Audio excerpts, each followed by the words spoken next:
3 weeks. That was how long Cecily Ashworth had been seated at the writing desk in the corner of Lord Hartwell's drawing room, recording the household accounts while the rest of society revolved around her like a clockwork mechanism wound too tight. 3 weeks of noting every candle purchased and every joint of mutton served, and every bolt of ribbon ordered for a ball she had not been invited to attend. 3 weeks of making certain the silver was polished to the standard that Lady Hartwell required, of confirming with the wine merchant that the Bordeaux had arrived undamaged, of writing, in her careful economical hand, the letters that Lady Hartwell dictated and then forgot she had dictated. The ballroom on the night of the Hartwell Autumn Assembly was the most excessive thing Cecily had witnessed in her 26 years. Lord Hartwell had engaged 300 candles and arranged them in tiers along the gallery above, so that the light fell in warm columns across the marble floor and made every gown appear to be made of something more costly than it was. The musicians were stationed at the far end behind an arrangement of potted palms, and the sound they produced was professionally precise and entirely forgettable. The women who had been invited wore white and cream and pale gold.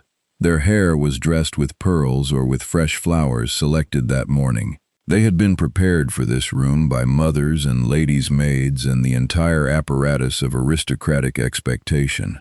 They sparkled as they had been intended to sparkle, and at the edge of all that careful, candle-lit splendor, bent over the household ledger at a writing desk that had been pushed into the alcove beside the servant's door, was Cecily Ashworth.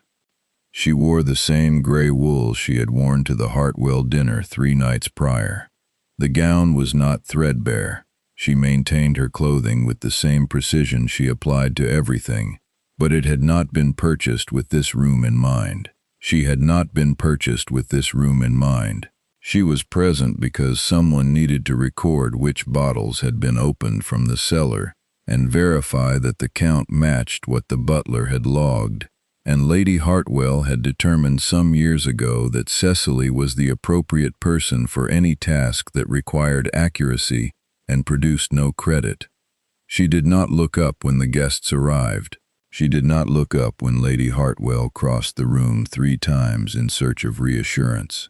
She noted the Bordeaux count, confirmed the champagne bottles against the cellar record, and moved on to the florist's invoice, which contained an error of 11 shillings that she corrected in a margin note before setting the invoice aside for the morning.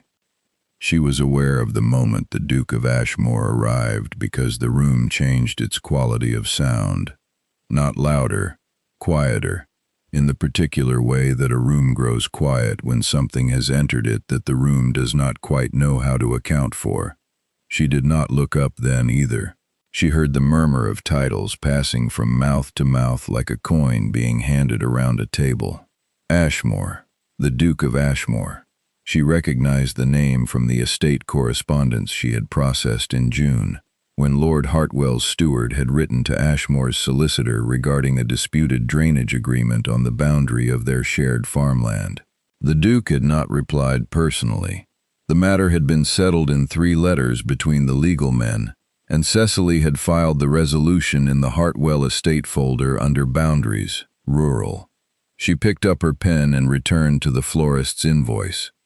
It was perhaps 20 minutes later that she became aware of being observed. Not the ordinary ambient awareness of a room that moves around a person who is not supposed to be noticed. This was different, more deliberate, like a plumb line dropped into still water. She finished the sentence she was writing before she looked up. The Duke of Ashmore was standing at the edge of the dancing, apart from the group of gentlemen who had assembled near him in the way that gentlemen assemble near dukes, and he was not watching the dancers. He was watching her. Not with desire, not with curiosity of the ordinary social variety, but with the measured attention of a man who has identified something that does not fit the pattern of everything else in the room, and is determining what to do about it. He was tall, dark-coated, dressed without ornament. His cravat was properly tied. His expression was composed to the point of stillness. He looked, she thought, like a man discharging an obligation efficiently, and nothing in the room interested him, until, apparently, now. Their eyes met for the span of 2 seconds. Then Cecily Ashworth looked back down at the florist's invoice, because the error in the figures was real, and the Duke was almost certainly looking at something behind her. She was the only person in the room who did not know he had not looked away. Cecily Ashworth had not always lived in other people's houses, noting their expenses and managing their arrangements, and making herself useful enough to be kept, but not valuable enough to be acknowledged. She had lived, until she was 18, in her father's house in Lincolnshire. Ashworth House was not grand. It was a working estate of moderate size, 400 acres of mixed arable and pasture, with a tenant roll of 11 families, and a manor that required more attention than its income comfortably supported. Her father had managed it with affection and insufficient discipline. He had loved the land and loved his tenants and been broadly uninterested in the accounts, which had meant that by the time Cecily was 15 she had taught herself the accounts. Not from any formal instruction. There was no formal instruction available to her. She had found her father's ledgers in the estate office and compared them to the household bills, and discovered that the figures did not speak to each other in any coherent way. She had spent 3 months teaching herself how they should speak to each other, using a copy of a farm management text she had located in her father's library and the records from the previous steward's tenure, which went back 22 years and were stored in 3 boxes under the estate office window. By the time she was 16, she had reorganized the entire system, created a proper monthly reconciliation, and identified that the grain merchant had been overcharging Ashworth House for 7 years by modest but consistent amounts that added up, over the course of the full record, to £64 and some shillings. Her father had been astounded and quietly proud, and had asked her not to mention it to anyone, because the grain merchant was his cousin's friend and the social difficulty was not worth the recovered sum. Cecily had thought he was wrong about that, but she had not said so. She had noted the figure in a private memorandum and filed it, and she had continued to run the accounts. When her father died, she was 18. He died of a fever that came on in November and resolved the question of his health by February. He left no will that accounted properly for Cecily's position. There was a will, but it was 15 years old and assumed the presence of a mother who had died in the intervening period. The estate passed, in the mechanical way that estates passed, to her father's younger brother, Robert Ashworth, a man who owned property in Surrey and had visited Lincolnshire exactly twice in Cecily's memory. Robert arrived in March, assessed the situation with the efficiency of someone who had done this before, and made a proposal that he presented as a form of generosity. Cecily could remain at Ashworth House in the capacity of household manager. She would not receive a salary. Her maintenance, her room, her meals were compensation enough. She had, he pointed out, no other prospects of which he was aware, and a woman who could run an estate efficiently was a resource he intended to make use of. She had stood in the estate office and looked at him across her father's desk and understood, with the particular clarity that grief sometimes produces, exactly what was being offered and what was not. He was offering her invisibility with a roof over it. She had said yes because she was 18 and had £4 in savings and no alternative she could reach from where she was standing. But she had made a decision in that same moment, in the estate office with her father's ledgers stacked beside her and Robert Ashworth's self-satisfied expression across the desk. She was not going to become less than she was. She could not refuse the terms. She could refuse to diminish herself to fit them. She ran Ashworth House for 4 years. She managed the tenant negotiations and the creditor agreements and the seasonal labor contracts. She maintained the accounts with a precision that Robert, when he visited, was vaguely pleased by without understanding. She renegotiated the grain merchant arrangement, not with her father's cousin's friend who had retired, but with a new merchant from Sleaford who offered better terms, and recovered an annual margin of approximately £40. She organized the roof repair in the second year by identifying that two of the smaller creditors would accept a consolidated settlement at a lower rate than the separate obligations, which freed sufficient capital to commission the work before the east wing became uninhabitable. Robert never asked how she had managed any of this. He paid her nothing and thanked her infrequently, and once, at a dinner where he had brought his friends from Surrey, introduced her as the woman who keeps the house running, which was precisely accurate and entirely insufficient. In her fourth year, Robert married a woman named Mrs. Dorothy Calder, who was sharp-eyed and well-organized, and recognized a rival competence when she encountered it. Within 6 weeks, Cecily had been quietly repositioned. There was a letter, written with great courtesy, suggesting that Lady Hartwell in London was seeking an educated woman of good family to assist with correspondence and household management, and that the position would suit Cecily admirably. She had packed her 3 boxes and her father's copy of the farm management text and the private memorandum of recovered accounts, and she had gone to London. That had been 4 years ago. She was now 26 and had been at Hartwell House long enough to know which footman was pilfering from the spirits cabinet and which supplier provided honest weights, and which of Lady Hartwell's social obligations were obligations, and which were performances of obligation, and precisely how much each category cost. She kept this information in 2 ledgers, the formal household ledger that Lady Hartwell reviewed when she thought to, and a private working ledger that contained the analysis Lady Hartwell would not have understood even had she looked for it. She had learned not to count on things that merely looked like recognition. She had kept working, because working was the one thing the system could not take from her, and because the accounts were real in a way that drawing-room conversation was not, and because somewhere in the specific satisfaction of a column that resolved cleanly, she had found a version of herself she was not willing to part with. There had been one moment, in the 3rd year at Ashworth House, when she had nearly broken, not from exhaustion. She was equal to the exhaustion.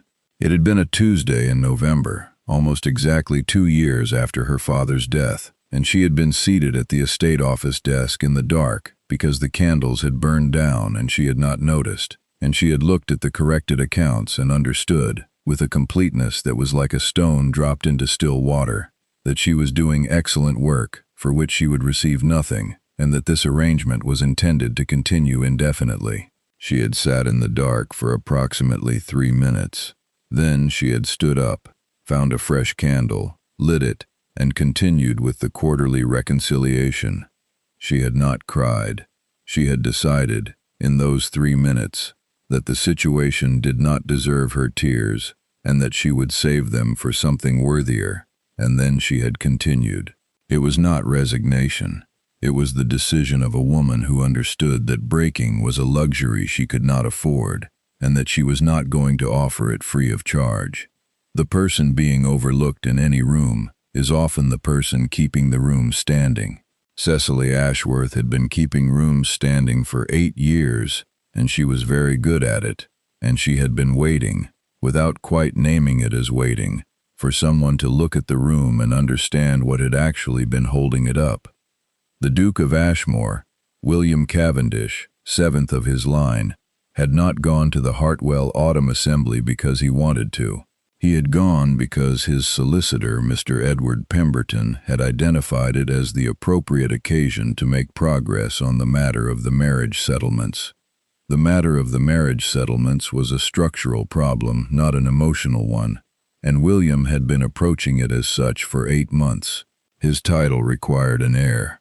His estate required a mistress with sufficient social standing to maintain the relationships that Ashmore's operation depended on. The field of eligible candidates had been surveyed and reduced, through a process of investigation rather than courtship, to 3 names. Miss Harriet Vane occupied the first position on the list. She was the eldest daughter of the Earl of Drayton, 22 years old, socially impeccable, and reported by 2 independent observers to be intelligent and even-tempered. William had met her twice at events and found her exactly as described.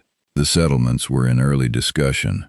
He had not gone to the Hartwell assembly for any reason related to the woman at the writing desk in the alcove.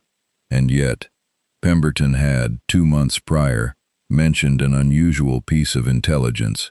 He had been in correspondence with Hartwell's solicitor regarding a separate property matter, and the Hartwell solicitor had let fall, in the way that solicitors sometimes let fall information they consider administrative rather than significant, that the household accounts at Hartwell House had been reorganized 3 years ago by a Miss Ashworth, a household manager of some kind, and that the reorganization had produced a 17% improvement in the household's annual operating margin. 17%.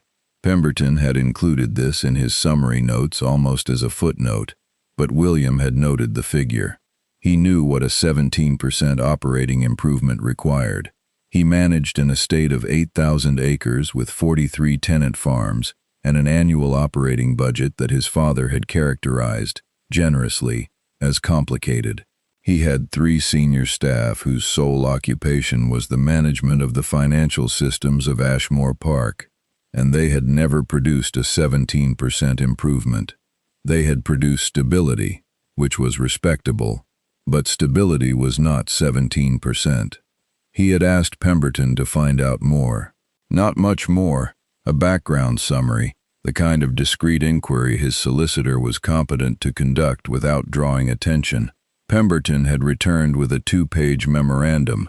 Miss Cecily Ashworth, 26, father deceased, educated privately and by her own determination, had managed Ashworth House in Lincolnshire for 4 years following the father's death, during which time she had renegotiated supply contracts, managed a roof repair through a creative creditor consolidation that Pemberton noted as genuinely unusual, and maintained the estate accounts in a form that the new owner's own solicitor had subsequently described as the clearest agricultural financial record I have encountered in 20 years of practice. The 2-page memorandum had also noted, in its closing paragraph, that Miss Ashworth was employed at Hartwell House in London in a capacity Pemberton described as household manager, though the scope of actual work performed appears to exceed any title she has been given, and that she received no salary, only maintenance. William had read the memorandum twice. Then he had placed it in the locked drawer of his estate desk, the same drawer where he kept the letters from his mother that he had not yet determined how to answer, since she had been dead for 11 years, and the letters had been written before her death, and he had only found them 6 months ago, behind the panel in the Ashmore library that he had opened while overseeing the renovation of the East Wing. He had attended the Hartwell assembly and stood at the edge of the dancing and been introduced to 3 more perfectly suitable women, and he had looked across the room and found the alcove with the writing desk because he knew it would be there. Pemberton's memorandum had noted that Miss Ashworth typically worked through Hartwell's social events, and he had seen her. She had not looked up. She was correcting something.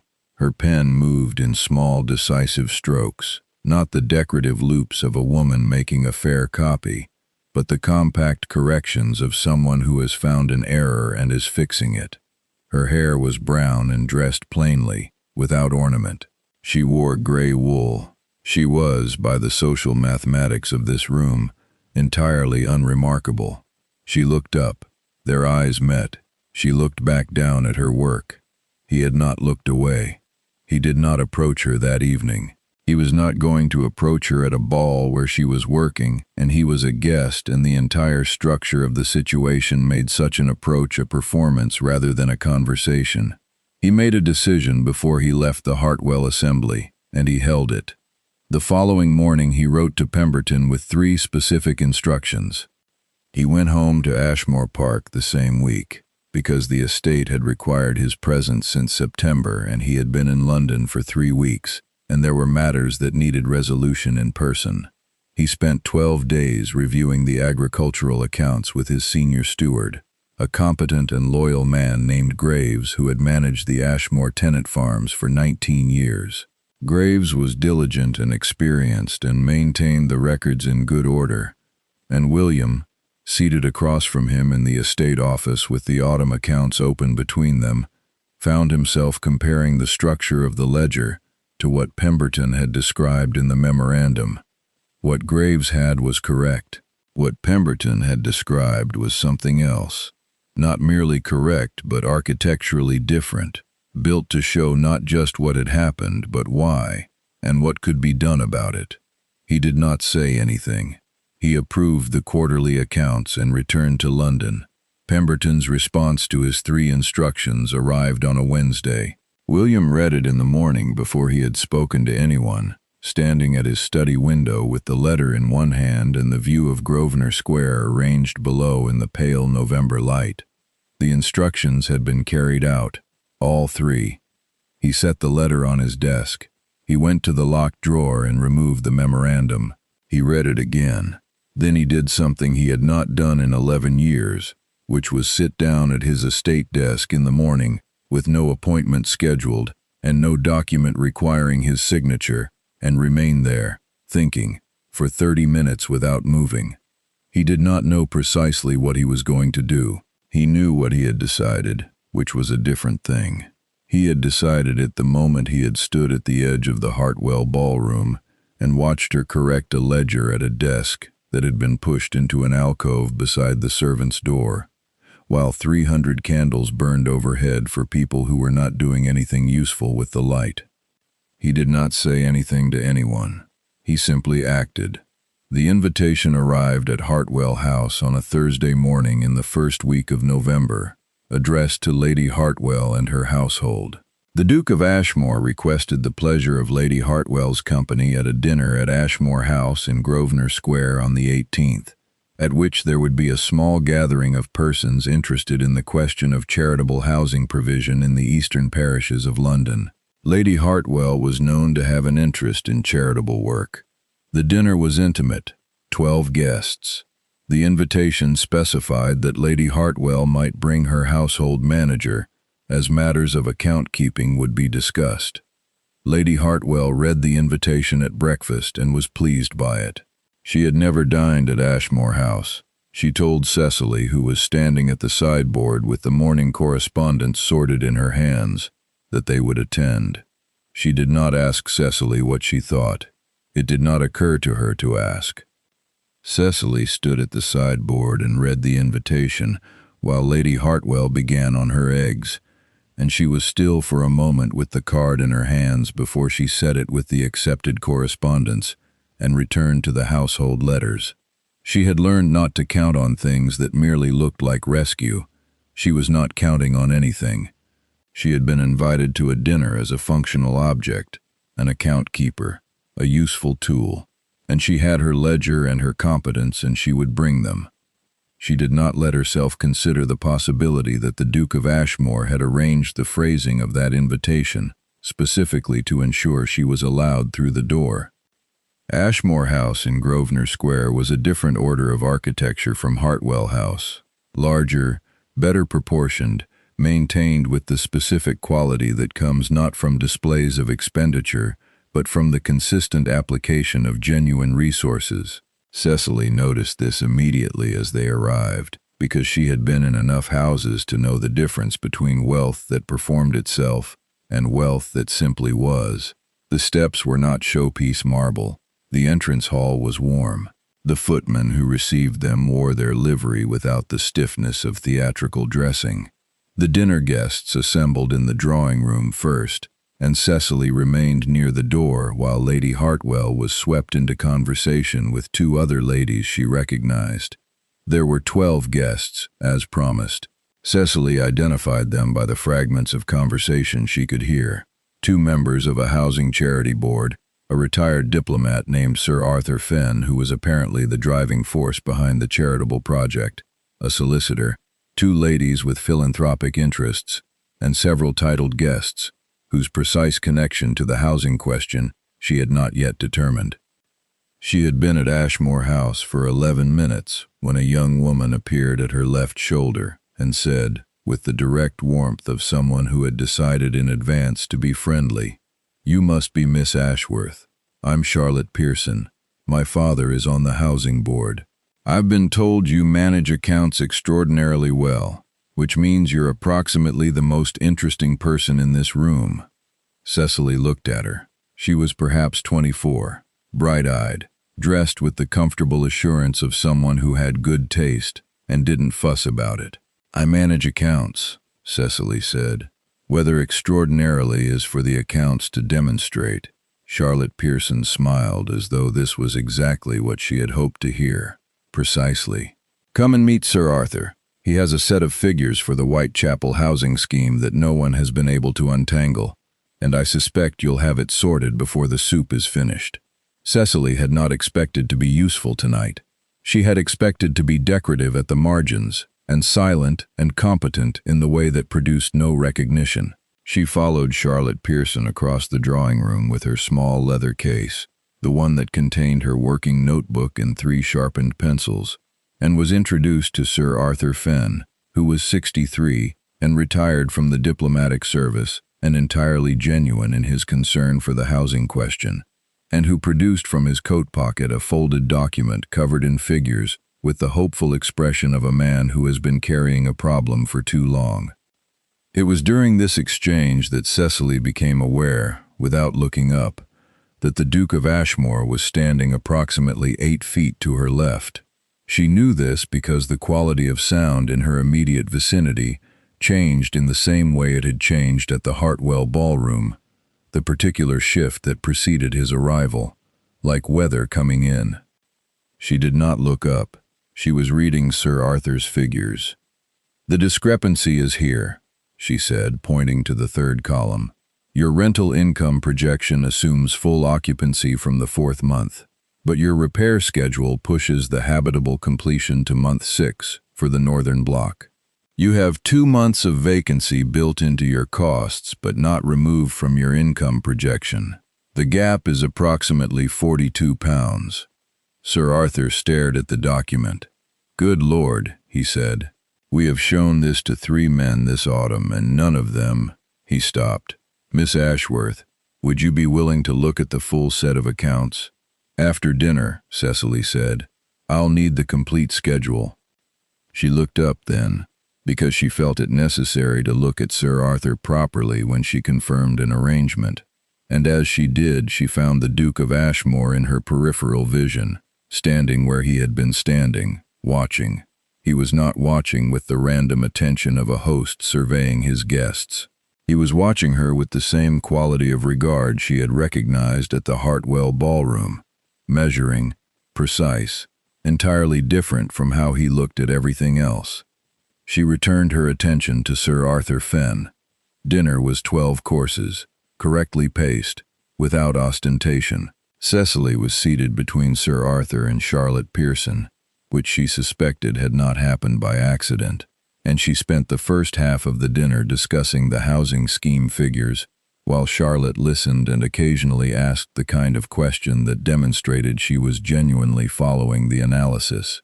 The Duke of Ashmore was seated at the head of the table and spoke quietly to his immediate neighbors and twice made observations that Cecily, concentrating on the account problem, heard only partially. His voice had the quality of a well-made instrument, not showy, not soft, but precisely calibrated.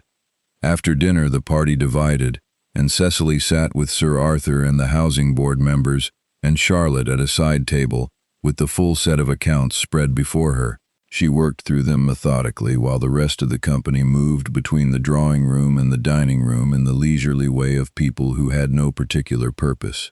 She found the £42 discrepancy in the first 15 minutes. She found 3 further structural problems in the following 40. A materials supplier whose estimates did not account for the Whitechapel winter conditions, a labor cost projection based on summer rates that would not hold, and a fundraising assumption that counted the same donor's pledge twice under different categorizations. She corrected all 4. She annotated each correction with a brief note explaining the reasoning, so that whoever reviewed the accounts next would understand what had been changed and why. She was writing the final annotation when she realized that the conversation in the room behind her had quieted, and that someone had come to stand near the table. She finished the sentence before she looked up. The Duke of Ashmore was standing at the end of the table, not close enough to impose, far enough to make clear he was not reading over her shoulder. The rest of the party had thinned. Sir Arthur had gone to speak with another guest. Charlotte had been drawn away, and the solicitor was across the room examining the bookshelves. "The Northern Block discrepancy," the Duke said. It was not a question. "And 3 others," Cecily said. "The accounts are annotated. Sir Arthur will need to revise the fundraising presentation before he takes it to the charitable board. Pemberton tells me you reorganized an entire estate system at 19. Cecily set her pencil down. "I was 18 when I started. I completed the reorganization by 19. He did not say anything immediately. He looked at the annotated accounts on the table. "I have 3 people at Ashmore whose sole work is the estate accounts. They are good at their work. They have never produced anything that looked like this." "Different problem," Cecily said. "They are managing a system that already works. This was broken and needed rebuilding from the original records. Those are different skills." "Yes," he said, "I know." There was a pause that was not uncomfortable. It was the pause of 2 people who have both understood something and are deciding whether to say so. "Your cravat has been uneven for approximately 40 minutes, Cecily said. "The left side is half an inch lower than the right." He looked at her, a fractional change in his expression. Not amusement exactly, but something adjacent to it. He reached up with one hand and adjusted the cravat. "Better?" "Closer," she said. "Another 1/8 of an inch." He adjusted it again. "Yes," she said. "That's it." He stood there for a moment, cravat now correctly aligned, and she looked at the annotated accounts, because there was a 5th potential issue she wanted to verify before she committed to saying the scheme was sound. "The Housing Board meets on the 1st of December, he said. "Sir Arthur will need the revised figures before then. Would you be willing to complete a full review of the scheme accounts?" "That depends on whether Lady Hartwell can spare me," Cecily said. "I have already asked Lady Hartwell," the Duke said. "She indicated she could spare you for 3 afternoons in the coming fortnight." Cecily looked up from the accounts. He held her gaze without expression, and she understood, with the specific clarity that 8 years of reading situations had given her, that the invitation to this dinner had been constructed, the seating arrangement had been constructed, and this conversation had been intended, not maliciously, with great precision. She should have been offended. She found, examining her response carefully, that she was not. 3 afternoons, she said. "I will need the full set of records from the scheme's inception, not only the current accounts, and a proper desk." "You will have both," he said. And then, because he was not a man who extended conversations beyond what was necessary, he inclined his head and returned to his guests. Cecily picked up her pencil and checked the 5th figure. It was correct. The scheme was fundamentally sound, once the 4 errors were removed. She closed the annotated accounts and sat for a moment with her hand resting on the cover. Then she put her working notebook away, clicked the clasp of her leather case shut, and returned to the drawing room. The 3 afternoons at Ashmore House became something else, before either of them put a name to it. On the first afternoon, Cecily sat in the estate library at a desk that had been set with the precise arrangement of materials she had specified. The full scheme accounts from inception, a clean set of ledger paper, ink of a weight that would not blot, and she worked for 4 hours without interruption. The library was a room that had been used, genuinely used, not arranged for display. The books on the shelves were organized by subject and showed the handling of someone who had read them. There was a piano in the corner that was not decorative.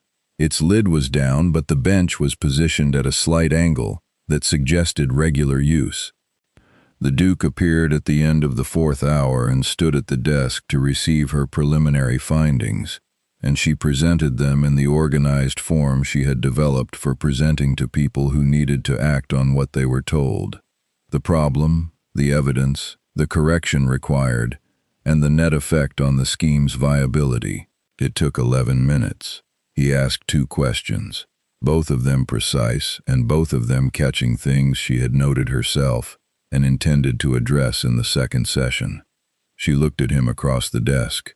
"You've reviewed these accounts before," she said. "I looked at the summary figures," he said. "I did not have time to go through the full record."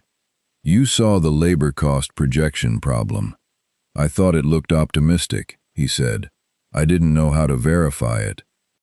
"Now you do," she said. She turned to the next page of her notes.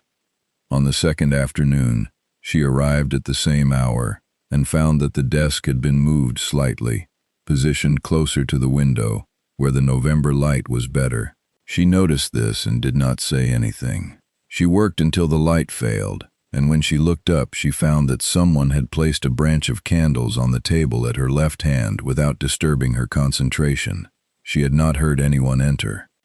She gathered her papers and went to find the housekeeper to confirm the arrangement for the third visit, and in the corridor she encountered a woman named Mrs. Webb, who was the Ashmore housekeeper, and who greeted her with the specific warmth of someone who has been given a reasonable account of a person and found them to be exactly as described.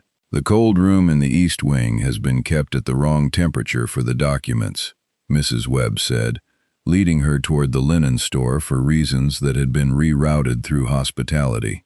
"I told Graves 2 weeks ago, I'm glad someone who understands these things is actually in the library." On the third afternoon, Cecily finished the full review of the housing scheme accounts and wrote a clean summary report, 7 pages, organized by problem category, with each correction clearly described and the cumulative effect on the scheme's operating viability set out in the final page. The scheme was sound. It required 3 structural revisions and a more realistic fundraising target. She had calculated the revised target to within the margin of available donor commitments. It could work. She was assembling the pages of the report when the Duke came in, not at the end of the session as before, but earlier, with his coat over his arm rather than on him, which was the only evidence she had ever observed of him in any state of informality. He set the coat over the back of a chair and sat down across from her without being invited, which surprised her slightly. "My mother played," he said, looking at the piano in the corner. It was not addressed to Cecily directly. It was the kind of statement that emerges from a longer private thought. Cecily finished stacking the report pages and aligned them. "She died 11 years ago," she said. Not a question. She had gathered this from the conversation of the household over 3 afternoons in the way that a person who pays attention gathers information. He looked at her. "Yes."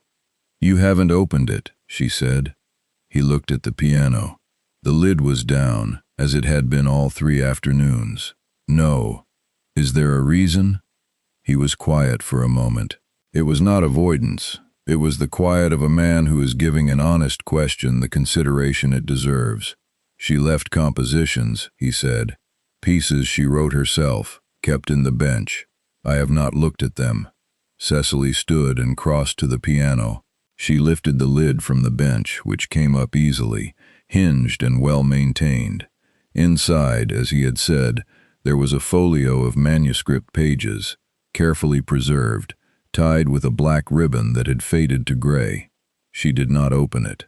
She set the bench lid back down and returned to the desk. "She thought you would find them," she said. "Otherwise she would not have kept them there." He looked at her with the particular stillness of a man who has just had something named with precision that he had not been able to name himself. He did not speak. He pressed one hand briefly flat on the table's surface and then lifted it. "The report is complete," Cecily said, sliding the pages toward him. "The board can proceed. I have noted the 3 conditions that must be met before the northern block phase begins. Those are on page 6, with the relevant figures." He took the report. He did not immediately open it. He looked at her instead, and the quality of his attention was different from the measuring attention of the Hartwell ballroom. It had resolved into something more specific. She held it. "You have been doing this work for 8 years," he said. "Yes," she said. "With no credit and no payment. With maintenance," she said. "I was precise about that distinction myself. It is not a distinction I find adequate," he said. Cecily gathered her pencils and placed them in her case. She was very careful about how she did this, because she needed something to do with her hands. "The figures speak for themselves," she said. "The housing board will see what the scheme requires. That is what the report is for." She closed the case. He was still looking at her. "Miss Ashworth," he said. "Your Grace, will you be at Lady Hartwell's card evening on the 22nd? "I will be managing the catering arrangements," she said. "Yes." He nodded once, as if this confirmed something. He did not explain what. She picked up her case and left. It was not until she was in the hackney returning to Hartwell House that she allowed herself to notice that her hands were entirely steady, and that she was very warm despite the November cold, and that she had not thought about the housing accounts for the last 20 minutes of their conversation. She pressed one hand briefly against the carriage door. She had managed Ashworth House through 4 winters. She could manage this. Lady Hartwell's card evening on the 22nd was not the occasion where things changed. The occasion where things changed was the one that followed it. The Drayton Musicale, which Lady Hartwell attended at the invitation of the Earl of Drayton, and to which Cecily came, as usual, at the edges, in charge of the coordination with the Drayton House housekeeper. Miss Harriet Vane was the Earl of Drayton's eldest daughter, and she played the pianoforte with the accomplished precision that 500 hours of instruction produced. She was beautiful and composed, and entirely certain of her position, and she looked at Cecily once, across the Drayton House entrance hall, with the serene indifference of someone who has assessed a situation and found nothing in it requiring her attention. Lord Drayton, the Earl, was a large, deliberate man of 58 who held opinions about the proper order of things with the comfortable certainty of someone who had never been in any position but the center. He spoke to the Duke in the Drayton House drawing room before the musical program began, and Cecily, standing near the door with the Drayton housekeeper's event notes, heard enough to understand that the settlement discussions were proceeding. Lord Drayton referred to the appropriate direction and the expected conclusion, and the Duke said nothing that confirmed or denied anything, which was precisely the kind of non-reply that could be read as agreement by someone who wanted to read it that way. She put the event notes in order and went to confirm the refreshment timing with the kitchen. 3 weeks later, Sir Arthur Finn presented the revised housing scheme accounts to the charitable board at a meeting in a building off the Strand. Cecily had prepared the presentation materials. She had not expected to be present at the meeting. The preparation was her part, and presentation was for men like Sir Arthur. But Sir Arthur had written to her the day prior to say that the board wished to ask questions about the account methodology and that her presence would be required. She arrived at the meeting room at 1:30 with her annotated copy of the report and her working notebook. There were 14 men at the table. She recognized the Ashmore solicitor, Mr. Pemberton, at the far end. Sir Arthur stood to introduce her as the account reviewer for the scheme, and there was the particular quality of pause that a room of men produces when a woman is introduced in a professional capacity. Not hostile exactly, but suspended, like a note played in the wrong key. Lord Drayton was at the table. She had not known he would be there. He was a board patron, it appeared. He looked at her from his position to Sir Arthur's right, with the expression of a man who has encountered a classification problem. She was clearly not a servant, not a social guest, not a category he had prepared for, and said, with genuine patrician courtesy, "I understood the account reviewer was to be a clerk from Pemberton's office." "Miss Ashworth conducted the full account review," Sir Arthur said. "The report is her work."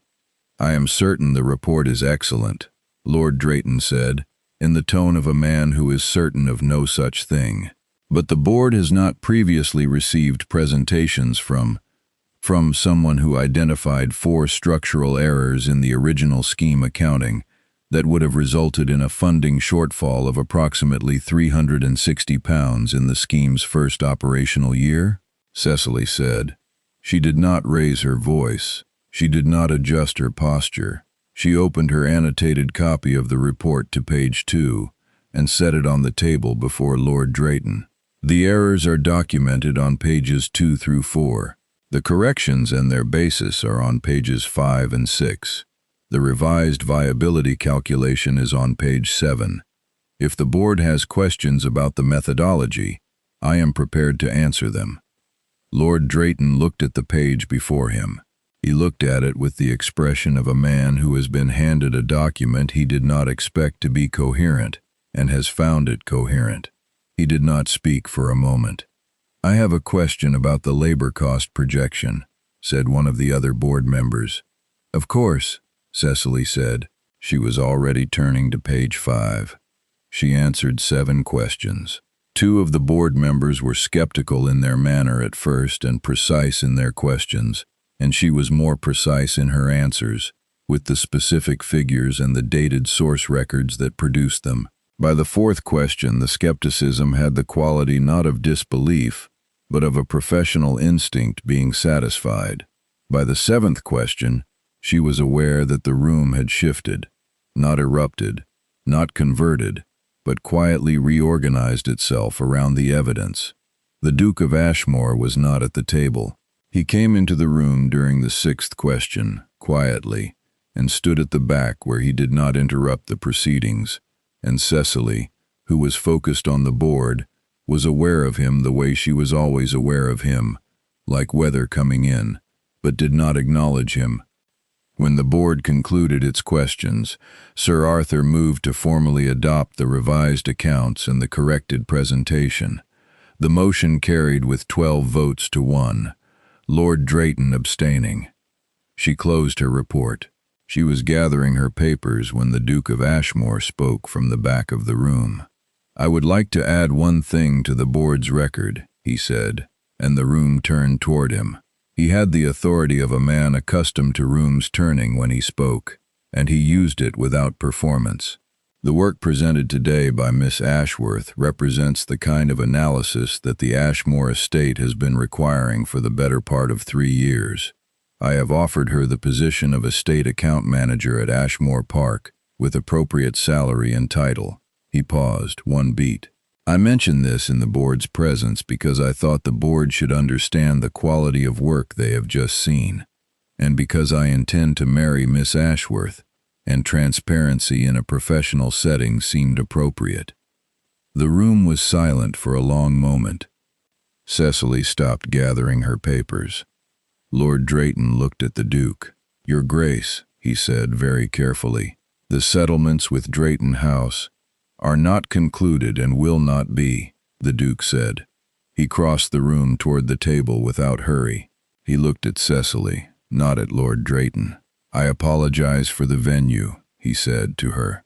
"It was not my first choice, but the board is here, and the moment presented itself, and I am not in the habit of letting suitable moments pass." Cecily looked at him across the table. The 14 men and Sir Arthur and the solicitor were all in the room. "This is a professional meeting," she said. "Yes," he said. "You have made a professional announcement in it." "I have," he said. "I also intend to make a personal proposal at a time and setting you prefer." This was the professional portion. She looked at him for 3 seconds. Then she looked at Lord Drayton, who had the expression of a man being recalibrated against his will.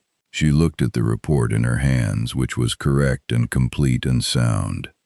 "The board should know," she said to the room, "that I have not yet accepted any proposal, professional or personal, and that any account of my future employment or marital status should wait on my answer." She set the report down on the table in front of Sir Arthur. "The accounts are yours, Sir Arthur. They'll hold." She picked up her leather case. She walked to the door of the meeting room, and then she stopped, because the Duke had moved to reach it at the same moment, and he held it open, and she passed through it. In the corridor outside, she stopped and stood with her back to the wall. He was beside her. The sounds of the board resuming behind the closed door were muffled and distant. "Lord Drayton's daughter," she said. "Was never the right answer," he said. "I knew that before November. Your solicitor has been investigating me since September." "Yes," he said. "I am not apologetic about it. I wanted to know what I was looking at." She pressed one hand briefly against the wall beside her. "And what were you looking at?" He was quiet for a moment. He looked at her with the specific clarity of a man who has thought about this carefully enough that the words are ready. "Someone who has been keeping rooms standing for 8 years, he said, who was not going to be given credit for it by any of the rooms she kept. I was looking at someone I had no right to overlook." Cecily looked at the far wall of the corridor. The plaster was pale gray and in good repair. She was aware of him beside her, as she was always aware of him. Not electric, not dramatic, but present, like a well-built bridge that would take the weight. "Your cravat," she said. "Is it wrong again?" "No," she said. "It's correct." There was a pause. It was the pause of two people who are both very precise and have just run out of things that are not the main thing. "I would like to hear your mother's compositions," she said, "if you open the bench." He looked at her. The fractional change in his expression was not amusement this time. It was something older and quieter than amusement. "Then come to Ashmore Park," he said. "Come and stay long enough to hear them properly."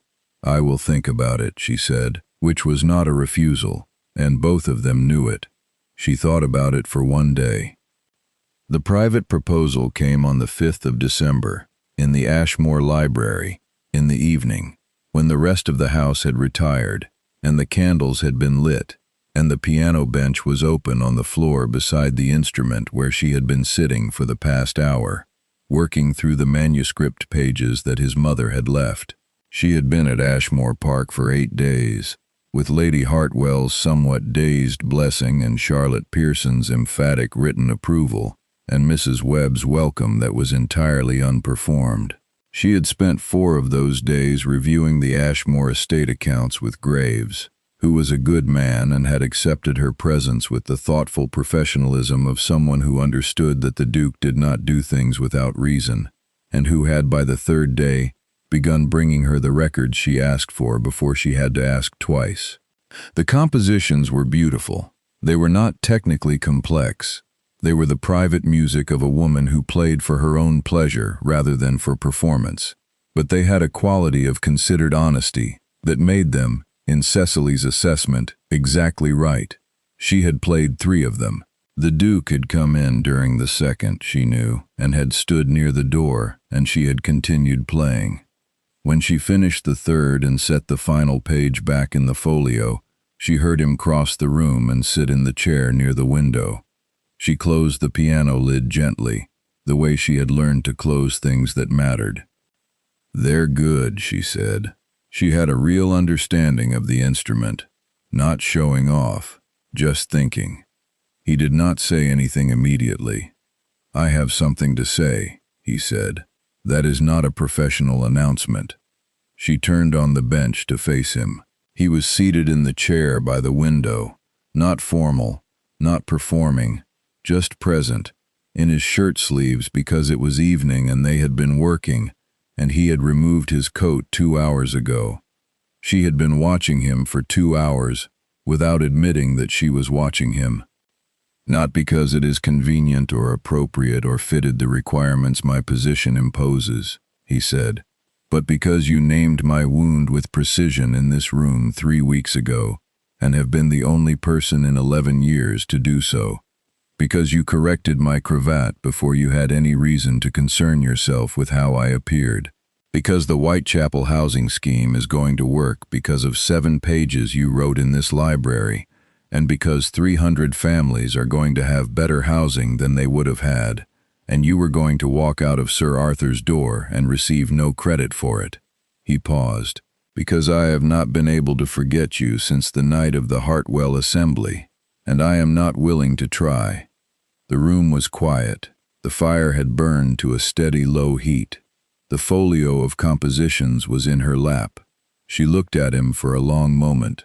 She thought about it completely, not dramatically, not as a performance of deliberation, but actually thought what this meant, what it would require, what she was being asked to take on, and what she was being given. She thought about the estate office in Lincolnshire, and the dark with the burned-down candles, and the 3 minutes she had spent deciding not to break. She thought about Robert Ashworth's face when he had offered her a roof in exchange for 8 years of competence. She thought about what it meant to be seen by someone who had gone looking. "Yes," she said, "that is my answer." He stood from the chair. He crossed to the piano and stopped before her, and then he did something she had not expected from a man of his composure, which was that he went down on one knee on the library floor, in the evening, with no audience and no occasion requiring it. "There is no witness," she said. "No," he said. "This one is for you." She looked at him on his knee on the library floor, and she felt something she could not name precisely. Not electric, not overwhelming, but solid and warm and real, like a door that has been closed for a long time, opening on a room that was always there. She put her hand out, and he took it. They were married in February, quietly, at St. George's in Hanover Square, with Sir Arthur Fenn and Charlotte Pearson and Mrs. Webb among the witnesses. Lord Drayton was not present. He had written to the Duke in January, a letter that was brief and formal, and contained, in its final paragraph, a sentence that Pemberton afterward read aloud to the Duke at his request, and which the Duke had copied into his private correspondence. "I reviewed Miss Ashworth's report for the Housing Board again this past week. The methodology is sound. I was not wrong to ask questions. I was wrong about what the answers would be. That was all." Pemberton had folded the copy neatly. "Not warm," he had said, "but not untrue." The Duke had agreed that it was not untrue. Miss Harriet Vane married the second son of the Earl of Pembroke the following April. She did so with the serene composure of a woman for whom the world continued to provide suitable arrangements, and she was reportedly quite content with the outcome, which Cecily, reading the society column, found entirely believable. Harriet Vane had never wanted anything from the Duke of Ashmore that he had not, in the end, withheld. She was not ruined. She was simply redirected. Cecily became Duchess of Ashmore in February and moved into Ashmore Park in March, and spent the first 6 months doing the two things she had been doing all her life: the invisible skilled work of understanding what was actually happening, and the one new thing, which was allowing herself to be known. She reorganized the estate accounts with Graves over the course of 4 months, not replacing his system but expanding it, adding the analytical layer that showed not just what had happened but why, and what the options were going forward. She developed a reporting format that she found herself explaining, at Graves's request, to the steward of the neighboring Pendleton estate, who had heard from his counterpart that the Ashmore records had changed. She wrote it out as a method, 7 pages, clear and specific. The Pendleton steward shared it with 2 others. By the end of the year, it had circulated to 14 estates in the county, which Cecily recorded in her private working ledger under dissemination and found quietly satisfying. The housing scheme in Whitechapel completed its first phase in October, on schedule, within the revised budget. Sir Arthur sent her the final accounts with a note that said only, "As you said it would." She filed the note in the housing scheme folder, which she kept in the Ashmore Library estate cabinet, behind the piano. The piano bench stayed open. She played his mother's compositions regularly, in the evenings, and eventually began writing in the margins of the manuscript pages, small notations, interpretive suggestions, the kind of marginalia that accumulates when a piece of music becomes familiar. She did not alter the compositions. She only added to them. Their son was born in November of the following year, on a night that was cold and efficient, and resolved itself by morning. He was named James, after Cecily's father, with William as his second name, which the Duke said was unnecessary, and which Cecily said was not. James William Cavendish arrived with brown hair and considerable opinions, which he expressed at volume and which both his parents found, privately, completely reasonable. He learned to crawl in the Ashmore library, which was appropriate. He pulled himself up against the piano bench and banged its lid enthusiastically until he was redirected to the lower shelves, where the estate management texts were kept and which he treated with the same undiscriminating enthusiasm. On a Saturday morning in March, when James was 15 months old and had recently discovered that the library carpet could be crossed at speed if one committed fully to the attempt, Cecily was seated at the library desk with the estate quarterly accounts and her annotated reports and a cup of tea that had gone cold, working through the spring reconciliation before the stewards arrived at 11. She was aware, in the way she had become completely accustomed to, of being watched. She finished the figure she was working through.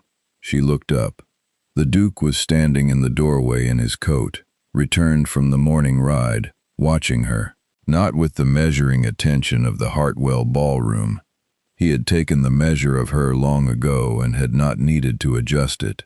He was watching her the way a man watches something that is exactly where it is supposed to be, and that he will not take for granted.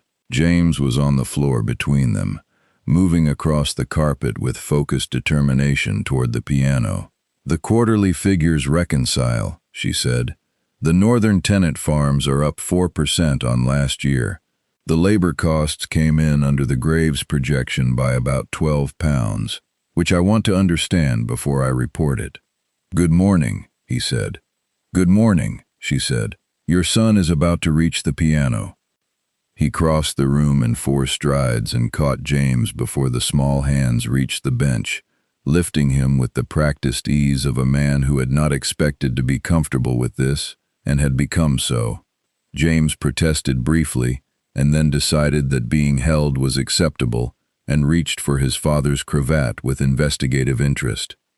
Cecily looked at the quarterly accounts. She picked up her pen. The library was warm and the morning light was good, and the accounts were real, and the figures in them spoke clearly to each other in a language she had spent a long time learning to read. She knew he was still watching her. She had always known when he was watching her. She did not look up, but the corner of her mouth moved. She returned to the accounts and continued.